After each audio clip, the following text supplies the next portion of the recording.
Yo, what's going on, you dudes? Welcome to a brand new video on SAO Fatal Bullet. My name is Ventus SG, and hey, how you doing? Welcome to the video, and I hope you dudes are having a super awesome, amazing, spectacular day. Alright, so for this video, I'm continuing on with my hardcore series, showing you all the builds that I've created and going through hardcore.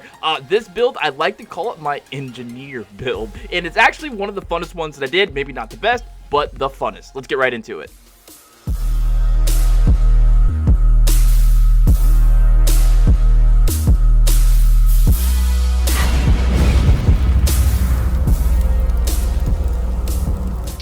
Alright, you guys, this build, the engineer, I absolutely love this because before I played this game, like I said in previous videos, I played a game called DC Universe Online, and in that game, I mainly played the role of a controller, and what a controller does in that gameplay is they debuff and they stun enemies, and they make it easier for the team when you're doing a raid to defeat the boss. So naturally, translated over to this game, being an engineer, which they have a lot of moves that debuff, stun, add status effects or status ailments to the enemy, it's an easy transition to use a controller to go and use the engineer class, and I actually enjoy it because I get to do that. I get to stun people and just make it an overall easier time for us to, complete the raid. So we've got a level 1's at a 174 and then a 230, 231 in here, and I think I'm like level 210 or maybe 212 or maybe even 213 right now. I'm not sure exactly what I am. I'm pretty sure it's somewhere on the screen. And you're gonna tell me, hey Vince, you're 213. All right, but anyways, so what I'm using for this build, I've got my dual Beetlejuice pistols. I love those Beetlejuice pistols because you can just press the button and spam them and they do a lot of damage. I think the ones I'm using are like rank 10. They're not like epic. I think they're like maybe rare. They might be epic, but they still do pretty good, decent amount of damage.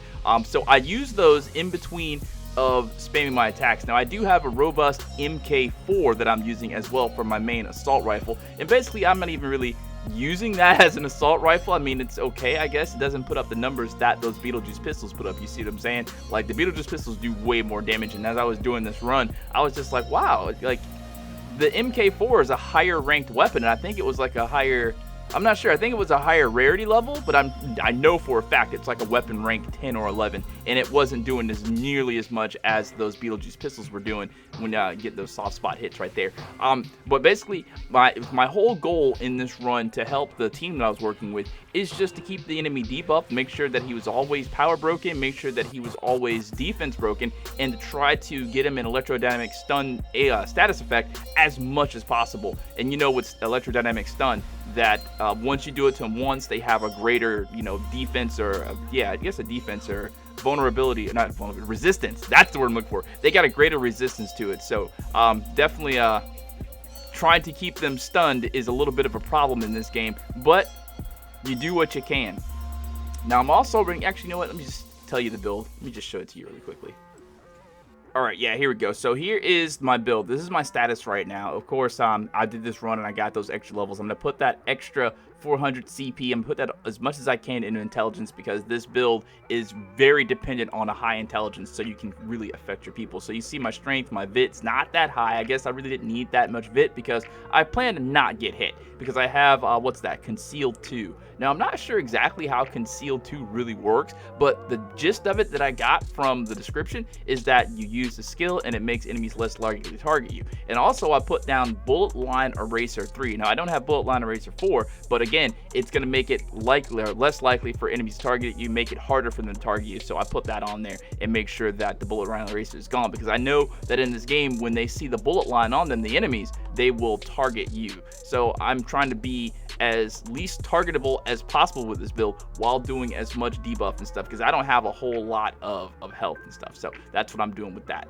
So I was looking right now to see if I could get a power break shot 4, and I actually cannot get a power break shot 4, so I've got to build that up a little bit. So that's what's going on there. So that is the build that I'm running for this class, and like I said, wasn't the easiest run because I think at the last boss I do die. But for me, it's definitely one of the funnest builds to run because all I get to do is sit back, stay relatively away from harm, let everybody else get targeted while I'm just sitting back and, wow, 18,000. That was 18,000 from those Beetlejuice pistols. I might have to just go and take a look at that because I'm pretty sure these are like weapon rank 9 Beetlejuice, man. Either they're weapon rank 9 or they're like they're like a very low rarity. Like, I think they're just rare, or they might even be common. I'm not, no, they're not common. I think they're just rare. But look how we're melting this guy based on the debuffs and stuff like that. And then we've only got a 174 in here. So the 174 is probably at an even level with this thing. And again, I'm 2 something, the other guy's 230. So it might be a little bit of an unfair advantage against this monster. But hey, nothing in life is fair. And I like that they put the dungeons in here and they put them at this level. I can only imagine what the next dungeons are going to be like, since everybody's probably going to get level 250 before they add new stuff. The next dungeons are probably going to be a base 200, and then the hardcore ones are the extra, like version 2s of them are going to be like maybe 250 or something like that. So if I were you, if you were planning on taking part in those, yeah, definitely level up, so when you do them, they can be easy and you can get more levels. But I guess, I don't know, here's the question that I have for you, because I always want to ask you a question in these videos. What do you like the most about these hardcore dungeons? Is it the ability to play with people going through levels, or going through, you know, different rooms and stuff like that and fighting bosses, or is it just the ease of which you can level up? I mean, because yeah, we get these high levels, and what do you do with these high levels? I guess the only logical thing that I can think of to do with these high levels is to go and do the boss fights. I can't think of what they're actually called. Do the boss fights that are really, really tough, and see if you can't breeze through them. Like, I know there's a 251, and I'm probably going to stay well away from that one. But I know there's some like the Concealed Gimbu 2 or something like that that has all those other extra enemies in there with them. I think I could probably wing that one with a group, and I probably might try to do that one on stream as soon as I level up a little bit, because as of the making this, I am just 213 or 214, maybe even 215.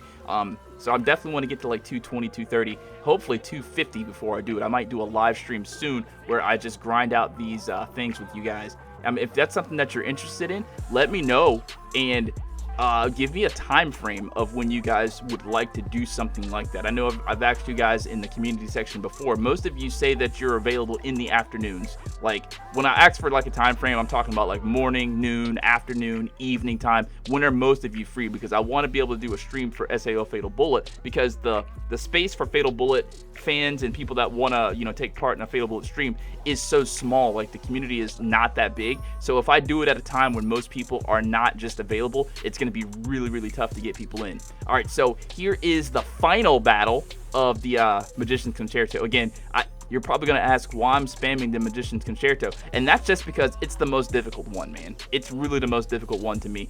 I don't like that electrodynamic stun. I guess what I could probably do is go farm some items, and I guess that might be a video in and of itself, going to farm items or find a place that farms the electrodynamic stun resistance. I'm pretty sure I know a spot that gives you electrodynamic stun resistant items.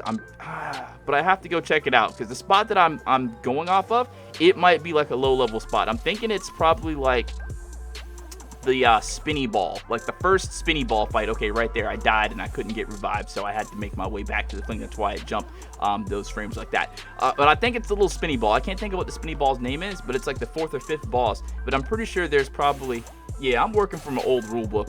There has to be and I died again, dang it. There has to be a place where you can farm electrodynamic stun. Listen, Kay, hey Kay, how you doing? If you do know a spot where I can go and spam farm equipment that gives electrodynamic stun resistance, let me know. I'm not sure if any item has the ability to do anything, because I know I do have a few items that do electrodynamic stun resistance, and I'm pretty sure you have to go to a certain spot to get that item, because I've got multiple of that item and they give different variations or values of electrodynamic stun resistance. And I think that when you do like PvP or something like that in this game, especially when you do PvP, you're definitely going to have your electrodynamic stun resistance up, because listen, if I see you in PvP, I'm running pistol and sword, and on my pistol I'm going to have electrodynamic stunner 3 and 4, and then I'm going to have horizontal slash 4 and like dual orbital. And as soon as you get stunned with electrodynamic stunner, I'm coming over and letting you have it with my sword. So definitely, I don't know, I might do a PvP video soon. I want to get to 250 before I go into PvP, so I can have an even footing with everybody that does PvP, because I gotta imagine that the people that are doing PvP now, they're all level 250 and they have every skill maxed out, right? Like, if that's you, let me know. And if that's not you, let me know. Do you go into PvP not being maxed out? I was talking with a friend the other day, Strike Freedom, shout out to Strike. He says that he was playing this game the other day and he jumped in and did PvP and got one shot. And I'm like, yeah, that can happen. That can happen if you're not maxed out. But you know, this run with the Magician's Concerto was kind of difficult because when we had the 3 of us in here and then we got the one levels 174 and then 230, not saying it was any of their faults. We mean, we did it. Just that I died. We didn't have like a dedicated healer or anything like that. And I think I'll probably try to be a dedicated healer next. All right, so that's going to be it for the video, man. If you did enjoy this and you want to see more, especially if you want to see different types of videos, let me know what different types you want to see down in the comments below, man. Because a lot of people tell me they like to see boss fights. But if you want to see different types of things, oh, look, 212. I did it. Yatta. All right, guys. Let me know. I'll see you later. Peace out.